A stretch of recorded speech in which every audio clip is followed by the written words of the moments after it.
সিকিম ভ্রমণের এই পর্বে আমরা দেখব এক সুন্দর ওয়াটারফলস, তার সাথে লাচুং যাওয়ার পথে বিশাল জ্যাম, আর অবশেষে লাচুং পৌঁছে অনেক অনেক বরফ দেখা। আর তার পাশেই রয়েছে জিরো পয়েন্ট, আর জিরো পয়েন্টে আমরা কিভাবে এনজয় করলাম সব কিছুই রয়েছে এই পর্ব জুড়ে। গ্যাংটকে দ্বিতীয় দিন, আর আজকে একটা ছোট্টখাটো সমস্যা হলো। সমস্যা বলতে বেরোনোর দেরি আর কয়েকজনের, তার জন্য সবাই মিলে আমরা যে গাড়ি স্ট্যান্ডে 10:30টায় আসার কথা আসতে পারিনি। আসার পর দেখা গেল যে কটা আমাদের যে 9 জনের টিম, কিন্তু 10 জনের টিম, 10 জনের মধ্যে আছে মানে যে গাড়িটা দিয়েছে সেটা 7 সিটার, কোনো রকমের 9 জন হবে। তো আমরা চেষ্টা করলাম যে গাড়ি চেঞ্জ করার, কিন্তু হলো না। তার কারণ সে পারমিটের যে টাইমটা সেটা পেরিয়ে গেছে। সব কিছু মিলিয়ে প্রায় 12:30টার সময় এখন জাস্ট স্টার্ট হলো এই গ্যাংটক থেকে। আজকে একটা বিশাল জার্নি আছে, বাড়ি ফিরতে মানে লাচুংয়ে যেতে হয়তো রাত 10টা বেজে যাবে।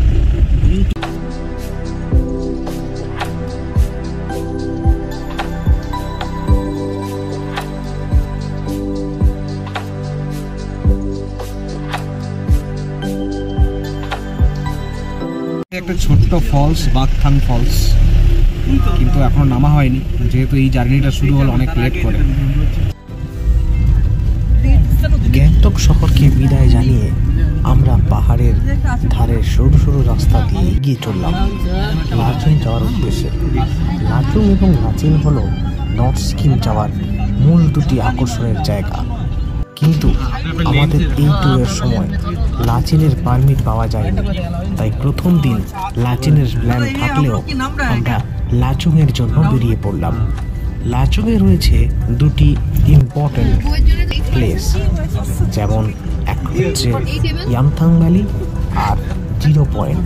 আমরা দুটোই দেখব। আর যাওয়ার পথে পূর্বে অসংখ্য ব্রিজ এবং ঝর্ণা, এই সমস্ত ওয়াটারফলসগুলো আমরা দেখতে দেখতে যাব। আর সিকিমে গেলেই এত সুন্দর সুন্দর ব্রিজ আমাদের যাত্রাপথে পড়ে, তা কিন্তু সবার চোখ ধাঁধিয়ে দেবে। দেখার মতো ব্রিজ, এবং প্রত্যেকটি ব্রিজের ওপরেই এই রকম বৌদ্ধ ধর্মের মন্ত্র লেখা পতাকা। এই সব কিছু কিন্তু যে কোনো জায়গায় পাহাড়ে গেলেই সবসময় আপনার সঙ্গী থাকবে। আর অবশ্যই সেই তিস্তা নদী, এবং তিস্তা নদীর সঙ্গে মিশে যাওয়া নানান রকম ঝর্ণা। আমরা যাওয়ার পথেই লাচুং যেতে যেহেতু অনেকটাই সময় বাকি, তাই মাঝপথে কিছুটা রেস্টের জন্য দাঁড়িয়ে পড়লাম। পথে যদিও অনেকটা লেট হয়ে গেছে আমরা, কিন্তু তার মধ্যে একটু রেস্ট নেওয়া, সেই জন্য একটা ব্রিজের উপর দাঁড়ানো। জানি না এক্সাক্ট জায়গাটার নাম কি, কিন্তু অনেকগুলো পয়েন্ট বোধহয় হয়তো আমরা মিস করছি, কারণ অলরেডি লেট। যাই হোক, সব কিছু মিলিয়ে যে স্পট আমরা দেখছি ভালো লাগছে।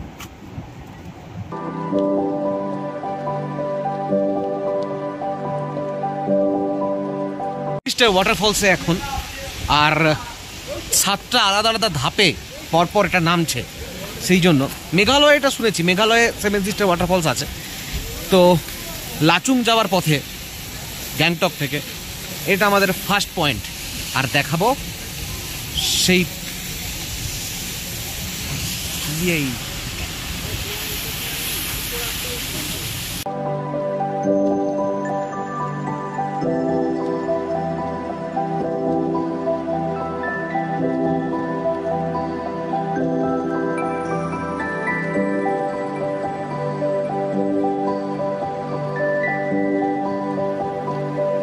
একটা রেইনবো দেখা যাচ্ছে এখানে। রামধনু,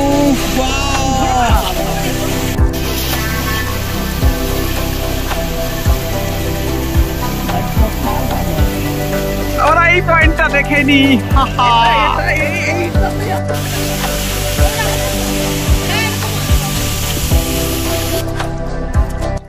ওই ওয়াটারফলসের উপরে সূর্যের আলো পড়ে দেখলাম একটি সুন্দর রামধনু সৃষ্টি হয়েছে। তাই সবাই এই যাত্রাপথের সমস্ত ক্লান্তি ভুলে একেবারে প্রকৃতির সৌন্দর্যের মাঝে নিজেদেরকে হারিয়ে দিল।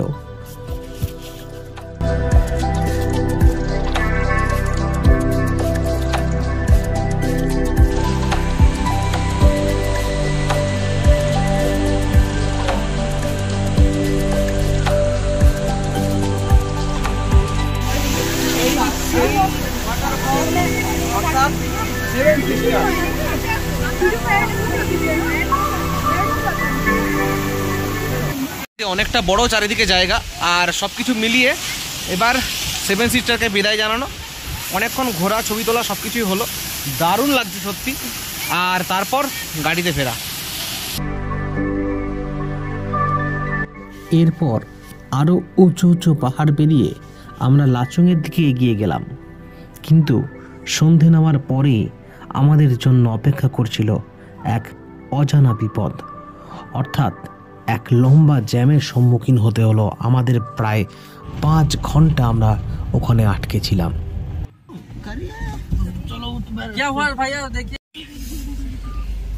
পুরো গাড়ির জ্যাম একদম লাচুং যাওয়ার পথে। জানি না কখন এখান থেকে বেরোবো। গ্যাংটক থেকে লাচুং যাওয়ার পথে আমরা কিন্তু পথে আটকে আছি অনেকটা টাইম, মাঝামাঝি একটা জায়গায়, যেটা আর একটু টাইমের মধ্যে হয়তো পৌঁছে যেতাম। তো রয়েছে আমাদের প্রতিনিধি পারমিতা, বল। হ্যালো বন্ধুরা, তো আমরা আজ লাচুংয়ের উদ্দেশ্যে রওনা দিচ্ছিলাম, কিন্তু 4 ঘন্টা ধরে এমনই একটা পরিস্থিতির শিকার হয়েছি যেন 4 ঘন্টা ধরে এখানে আটকে রয়েছি।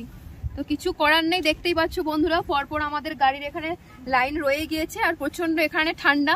তো তোমরা যারা আসার প্ল্যান করছো অবশ্যই এটা ভেবে আসবে যে এরকম পরিস্থিতি তোমাদেরকে অবশ্যই শিকার হতেই হবে।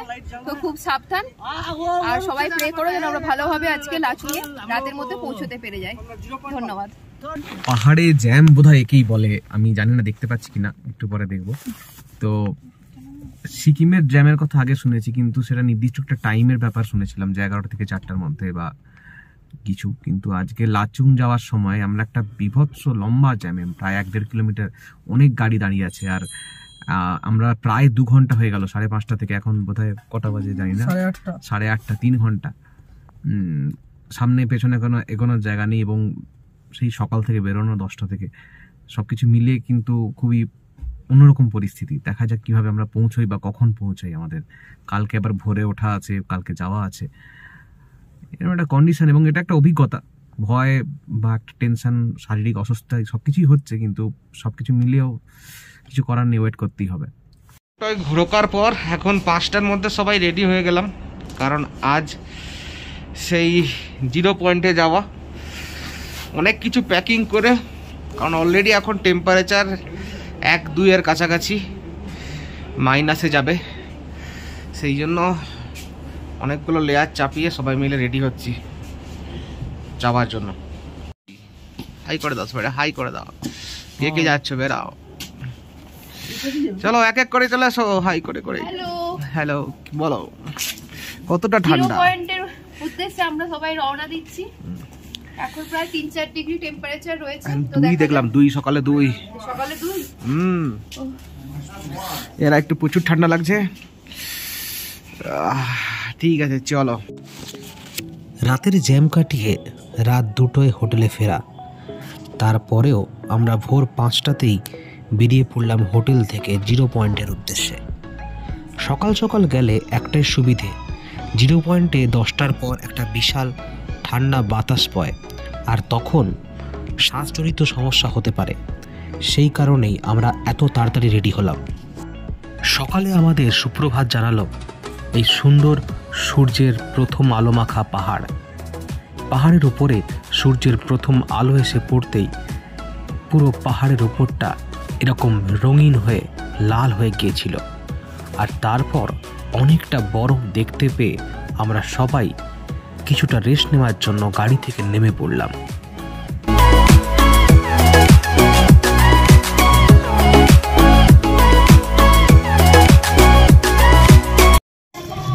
পয়েন্ট যাওয়ার পথে একটা সুন্দর জায়গা, যেখানে কিন্তু এত বরফ, আর সেই জায়গায় আমরা গাড়িটাকে দাঁড় করেছি।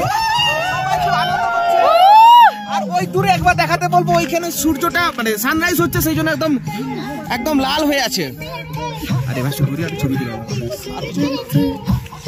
ও নাচো, সেরা ভাই সেরা।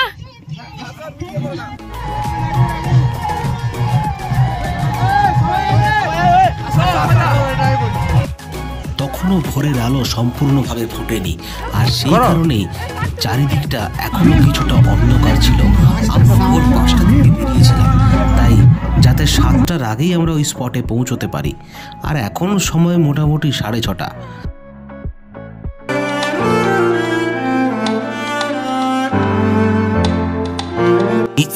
বরফ পেছানো নীলচে রাস্তা আর ওপরে সূর্যের আলো মাখা লাল পাহাড়, এই দুটোর কম্বিনেশন কিন্তু আমাদের দারুণ লাগছিল। আর তাই সবাই অনেক ছবি এবং ভিডিও তুলে ফেললাম।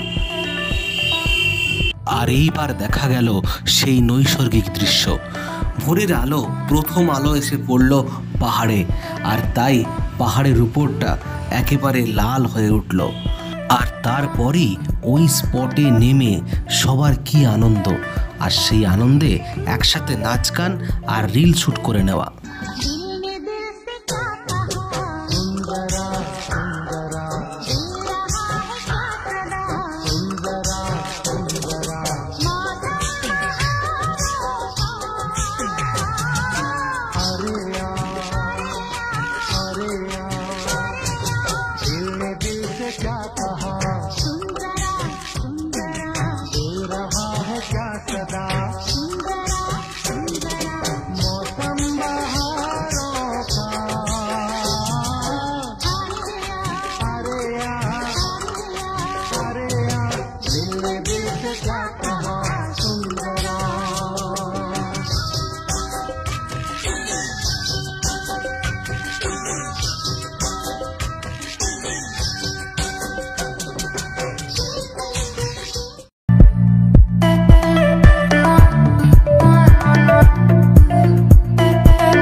আবার নীলচে পাহাড় এবং বরফ পেছানো রাস্তা দিয়ে আমরা একেবারে প্রায় 0 পয়েন্টের কাছে পৌঁছে গিয়েছি।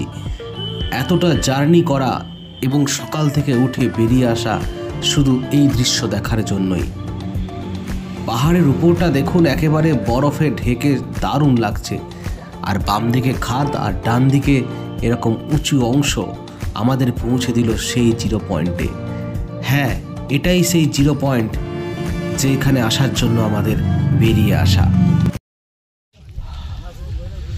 14,000 ফুট উপরে।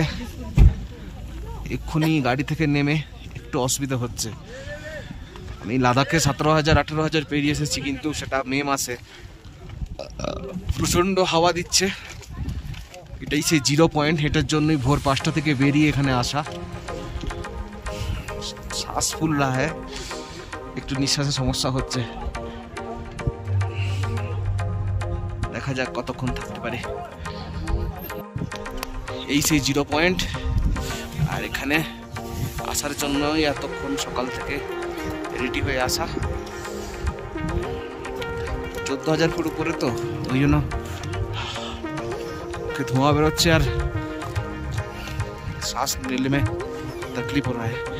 और ऑक्सीजन थोड़ा सा लिया है। কেন হিন্দি বলছি জানি না, সবার সাথে হিন্দি বলে যাই হোক। আর কানের ভেতরটাও একটু এয়ার প্রেসার কম বলে প্রবলেম হচ্ছে। এই সেই 0 পয়েন্ট। এই 0 পয়েন্ট অবশেষে আমরা এসে গেছি। সবাই আস্তে আস্তে নামো।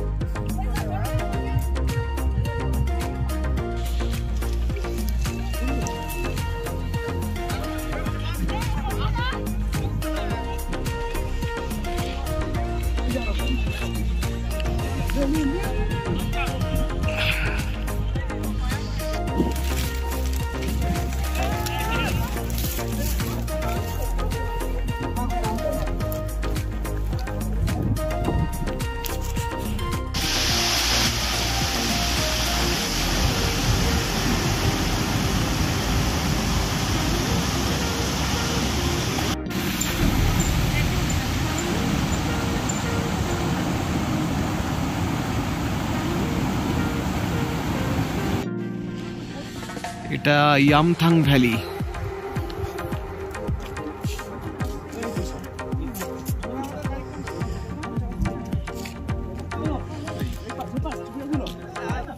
জিরো পয়েন্ট থেকে এসে দাঁড়ালাম ইয়ামথাং ভ্যালিতে। এখানে মার্চ এপ্রিল মাসে নানান রঙের ফুল ফুটে পুরো এলাকাটিকে ভরিয়ে রাখে। আপাতত ফুল নেই ঠিকই, কিন্তু এক পাশ দিয়ে বয়ে গেছে তিস্তা নদী। আর এর 360 ডিগ্রি ভিউতে আপনি বিভিন্ন রকমের পাহাড়, বিভিন্ন কালারের পাহাড় দেখতে পাবেন। কোথাও সাদা, কোথাও সবুজ। তাই এর মাঝে দাঁড়িয়ে এই প্রকৃতিকে ভালোভাবে উপভোগ করতে পারবেন। আর নিচে নেমে গেলে রয়েছে একটা ব্রিজ, ছোট্ট ব্রিজ এবং তার পাশেই তিস্তা নদী। তাই ইয়ামথাং ভ্যালিতে এলে ছবি তুলতে কিন্তু ভুলবেন না।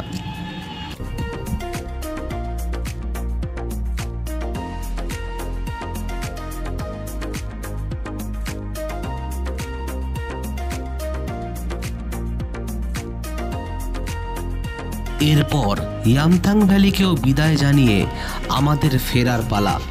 আমরা ফিরছি গ্যাংটকে। গ্যাংটক থেকে লাচুং যাওয়ার সময় একটা আলাদা রাস্তা দিয়ে আমরা গিয়েছিলাম এবং পড়েছিলাম সেই ভয়ঙ্কর জ্যামে, যে জ্যামের কথা আপনাদের এই ভিডিওতে বলেছি। আর এবার ড্রাইভার দাদা আমাদেরকে আরেকটি রাস্তা দিয়ে ফেরার সময় নিয়ে যাচ্ছেন। এটাই নতুন রাস্তা এবং 2023 সালে যে ভয়ঙ্কর হড়পা বানে সিকিম ভেসে গিয়েছিল, তারপর এই রাস্তাটি তৈরি হয়েছে। এখানে যেতে যেতে কালকের সেই পুরনো রাস্তা উনি বারবার দেখাচ্ছিলেন। দেখুন ওই সেই রাস্তা দূরে, যেখান দিয়ে কালকে আমরা এসেছিলাম। তবে এই রাস্তাটি দেখার মতো প্রচণ্ড বাঁক, এবং প্রত্যেকটা বাঁক আমি কিন্তু গাড়ির ড্রাইভারের পাশে বসে অর্থাৎ সামনে বসে এনজয় করছিলাম, কারণ একটু যেতে যেতেই পুরো 180 ডিগ্রি গাড়িটা ঘুরে যাচ্ছিল। তাই লাচুং যাত্রা শেষ হলেও লাচুং থেকে গ্যাংটক ফেরার এই যে জার্নিটা, সেটাও কিন্তু খুব এনজয় করার মতো। এবং পথে পড়ল একটা দারুণ লম্বা ব্রিজ এবং অবশ্যই তার নিচে বয়ে চলা তিস্তা নদী। সিকিম জার্নির আরেকটি পর্ব আপনাদের জন্য আনব, যেখানে রয়েছে আমাদের সিকিমের ইস্ট সাইড অর্থাৎ ইস্ট সিকিমের ছাঙ্গুলেক বাবা মন্দির, নাথুলা পাস দেখার অভিজ্ঞতা। নর্থ সিকিমের ট্যুরে লাচুংয়ের সাথে লাচেন অ্যাড থাকলেও সেই রাস্তাটা বন্ধ বলে পারমিট পাওয়া গেল না, তাই শুধুমাত্র লাচুং ঘুরেই আমাদের ফিরে আসতে হলো। আর এত সুন্দর স্মৃতি নিয়ে আমরা ফিরলাম। আগামী অংশ পরবর্তী পর্বে। সবাই সাথে থাকুন, লাইক শেয়ার কমেন্ট করতে ভুলবেন না।